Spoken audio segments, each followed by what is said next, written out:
नमस्कार दोस्तों, स्वागत है आप सभी का हमारे चैनल माय एग्ज़ाम क्लियर पे। करंट अफेयर का आज का हमारा पहला क्वेश्चन है, खेल विभाग में उप निदेशक के पद पर किसे नियुक्त किया गया है? तो इसका राइट आंसर है सी, यानी कि बोथ ए एंड बी, जो बबीता फोगाट हैं और कविता सिवाच हैं। इन दोनों को ही खेल विभाग में उप निदेशक का पद मिला है। ये ए ग्रेड की जॉब होती है और ये पद इन्हें किसने दिया है?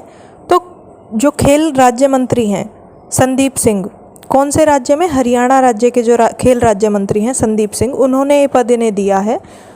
और फिलहाल जो हरियाणा के खेल विभाग प्रधान सचिव हैं वो है योगेंद्र चौधरी। ये जो बबीता फोगाट थी, इनके ऊपर आपने देखा होगा आमिर खान ने एक मूवी भी बनाई है जिसका नाम है दंगल, बहुत फेमस हुई थी। इनको पहले हरियाणा में पुलिस इंस्पेक्टर की जॉब मिल गई थी, उसे छोड़कर इन्होंने चुनाव लड़ा था चरखी दादरी के टिकट पे, लेकिन ये हार गई थी और अब इन्हें ये नया पद मिला है जो खेल विभाग में उप निदेशक का पद है। ये रेसलर हैं। साथ ही जो ये कविता सिवाच हैं, ये जींद जिले से बिलोंग करती हैं और ये कबड्डी खेल से संबंधित हैं। बबीता फोगाट कौन से ज़िले की हैं? भिवानी की। अब आप लोगों को पता होना चाहिए कि इंडिया की पहली वुमन रेसलर कौन थी। तो वो इसी बबीता फोगाट की बड़ी बहन थी गीता फोगाट, जो इंडिया की पहली वुमन रेसलर बनी थी। अगला क्वेश्चन है, हरियाणा के नए सीआईडी प्रमुख कौन बने हैं? तो इसका राइट आंसर है आलोक मित्तल।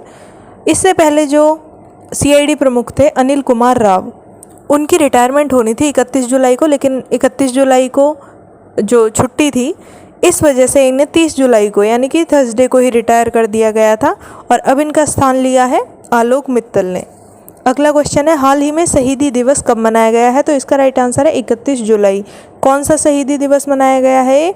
जो शहीद उधम सिंह थे उनकी शहीदी का ये दिवस मनाया गया है। क्या काम किया था इन्होंने ऐसा? जो स्वतंत्रता संग्राम हुआ था उसके ये बहुत ही महान सेनानी थे और क्रांतिकारी थे।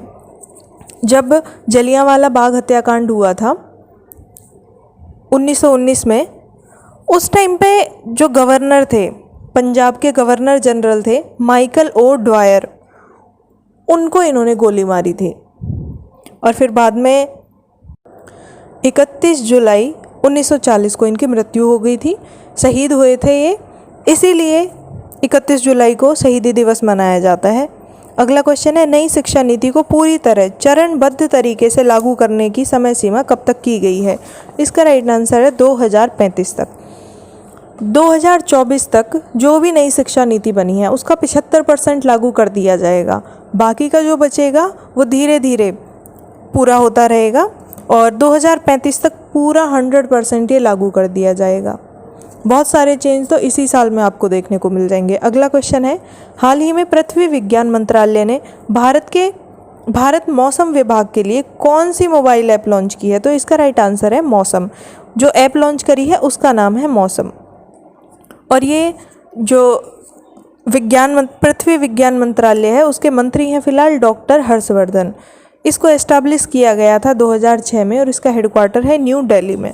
अगला क्वेश्चन है, करदाताओं की आईटीआर दाखिल करने की अवधि को कब तक के लिए बढ़ा दिया गया है? तो इसका राइट आंसर है 30 सितंबर। जनरली आईटीआर यानी इनकम टैक्स रिटर्न ये दाखिल करने की तिथि होती है 31 मार्च, लेकिन कोरोना की वजह से इसकी डेट को बढ़ा दिया गया था। पहले इसे 30 जून किया गया, उसके बाद इसे 31 जुलाई किया गया, लेकिन अब फिर से इसे बढ़ाया गया है 30 सितंबर तक।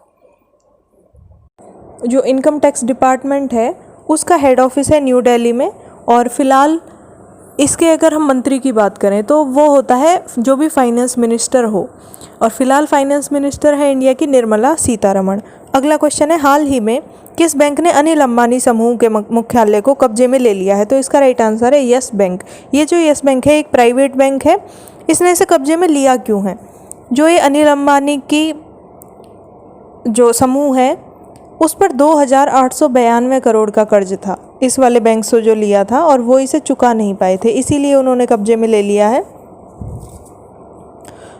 कौन से वाले मुख्यालय को लिया है? जो उनका सांता क्रूज में स्थित है, उसी के साथ साथ उनके 2 फ्लैट यानी टोटल 3 संपत्तियों पर कब्जा कर लिया है इस बैंक ने। अब ये येस बैंक है, इसकी स्थापना हुई थी 2004 में। इसके फाउंडर थे राणा कपूर और इसका हेडक्वार्टर है मुंबई में। फिलहाल इसके सीईओ हैं प्रशांत कुमार। अगला क्वेश्चन है, हाल ही में अशोक मुस्तकी का निधन हुआ है, वे किस क्षेत्र से संबंधित थे? तो इसका राइट आंसर है खेल। कौन से खेल से? वो क्रिकेट से संबंधित थे। क्रिकेट के वो कोच थे जो फिलहाल हमारे बीसीसीआई अध्यक्ष हैं, सौरभ गांगुली, उनके वो कोच थे।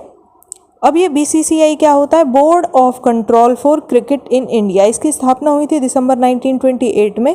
इसका हेडक्वार्टर है मुंबई में और फिलहाल इसके अध्यक्ष हैं सौरभ गांगुली।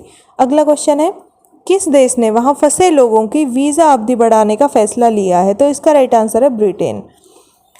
जिन लोगों की भी जो वीज़ा की अवधि है वो 24 जनवरी के बाद ख़त्म हो रही थी, उनके वीज़ा को पहले उन्होंने 31 मई तक बढ़ाया था, फिर 31 जुलाई तक, और अब 31 अगस्त तक उनके वीज़ा को बढ़ा दिया गया है। अभी ब्रिटेन में बढ़ाया है। तो ब्रिटेन की राजधानी है लंदन, वहाँ की करेंसी है पाउंड स्टर्लिंग और वहाँ के प्राइम मिनिस्टर हैं बोरिस जॉनसन। अगला क्वेश्चन है, लीजेंड ऑफ शतरंज टूर्नामेंट किसने जीता है? तो इसका राइट आंसर है वैसिल इवांचुक। ये यूक्रेन से हैं।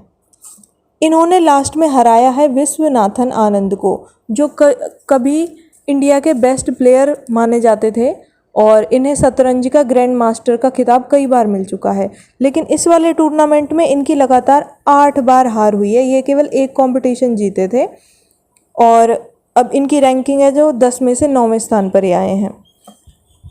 10वीं रैंकिंग हासिल करी है पीटर लोको ने। सिर्फ वो हारे थे विश्वनाथन आनंद से, बाकी सभी ने इनको हराया है इस बार। अब ये जो वैसिल इवांचुक हैं ये यूक्रेन से हैं। यूक्रेन की राजधानी है कीव, वहाँ की करेंसी है यूक्रेनियन रिवनिया और वहाँ के प्रेसिडेंट हैं फिलहाल वोलोदिमिर जेलेंस्की।